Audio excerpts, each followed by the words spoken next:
Alô.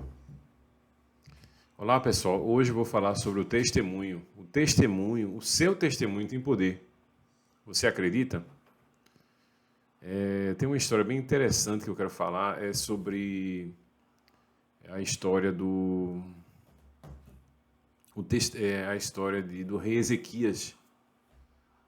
Vocês já ouviram falar? Eu adoro as partes da Bíblia que pouca gente comenta. Uma delas é a do famoso rei Ezequias. O rei Ezequias, para quem não sabe, ele situou-se na idade X e ele estava com uma forte ameaça na época, né? Havia um contexto na época da ameaça do Império Assírio. O Império Assírio é um dos mais cruéis do mundo antigo. E esse rei recebeu uma ameaça direta do rei da Síria, chamado Senaqueribe, rei Senaqueribe. Então, sabendo que não tinha a menor condição de vencê-lo, o rei Ezequias, o rei judeu do sul de Israel, ofereceu todo o tesouro do palácio, todo o tesouro real, inclusive até das portas do palácio. Curiosamente, esse rei recebeu. Mesmo assim, ele chegou assim, mandou uma carta, né, enviou uma carta dizendo: você acha que eu, o todo-poderoso rei do mundo, né, isso numa tradução livre, iria me vender, eu que tenho poder sobre todos os reinos, por causa de dinheiro, né, deixar de invadir Israel? Quem poderá me impedir? O seu Deus não poderá me impedir. E, de certa forma, isso foi uma provocação direta, né? O rei recebeu esse comunicado por Ezequias. Na iminência de ser atacado e de nada poder fazer, nem de proteger seu povo, aí ele realmente se humilhou e foi pedir ao Deus de Israel, o verdadeiro Deus da humanidade.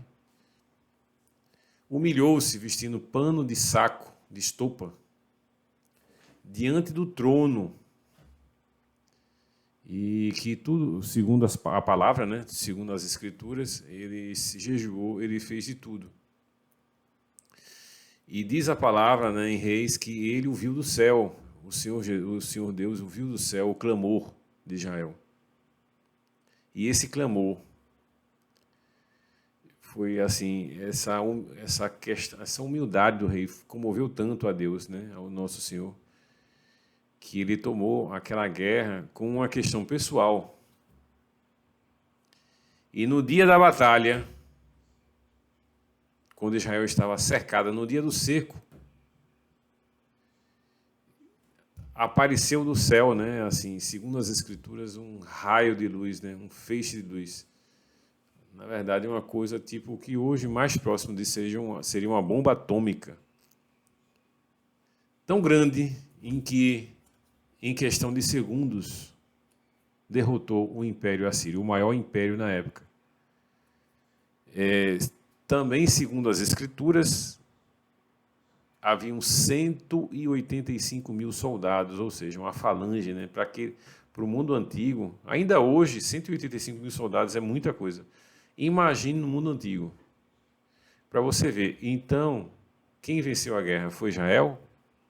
Eu creio que não. Foi uma vitória de Israel, mas foi uma vitória de Deus. E o que a gente aprende com essa lição? A gente aprende a questão da nossa dependência absoluta de Deus e que Ele tudo pode fazer em nossa defesa, não é verdade? E como uma metáfora, quem seria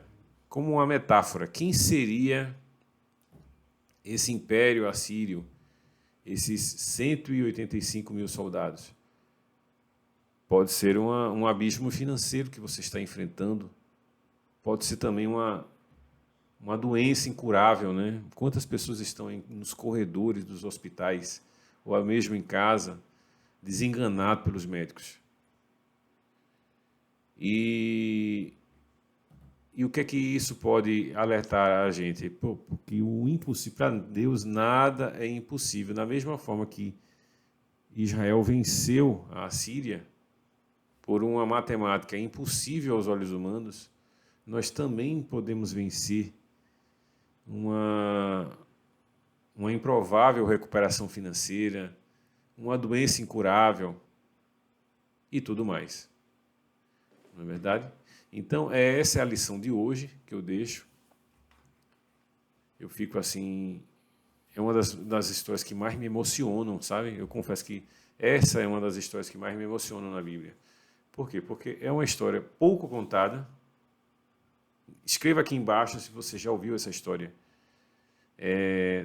Nas igrejas se fala muito sem desmerecer, gente, se fala muito de Pedro, né? Se fala muito de José da Bíblia, se fala muito de Daniel na cova dos leões, se fala muito de várias histórias da Bíblia, mas a do rei Ezequias, essa pouco é falada, pelo menos eu pouco ouvi falar dessa história nas igrejas. E essa história eu resolvi compartilhar com você.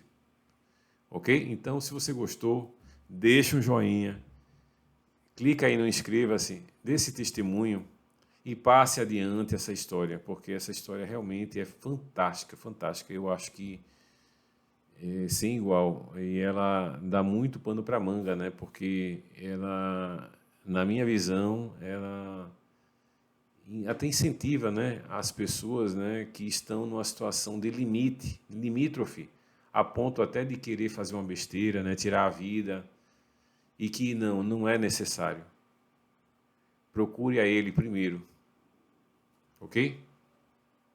Então, deixa um joinha, compartilhe, se inscreva e que Deus abençoe você.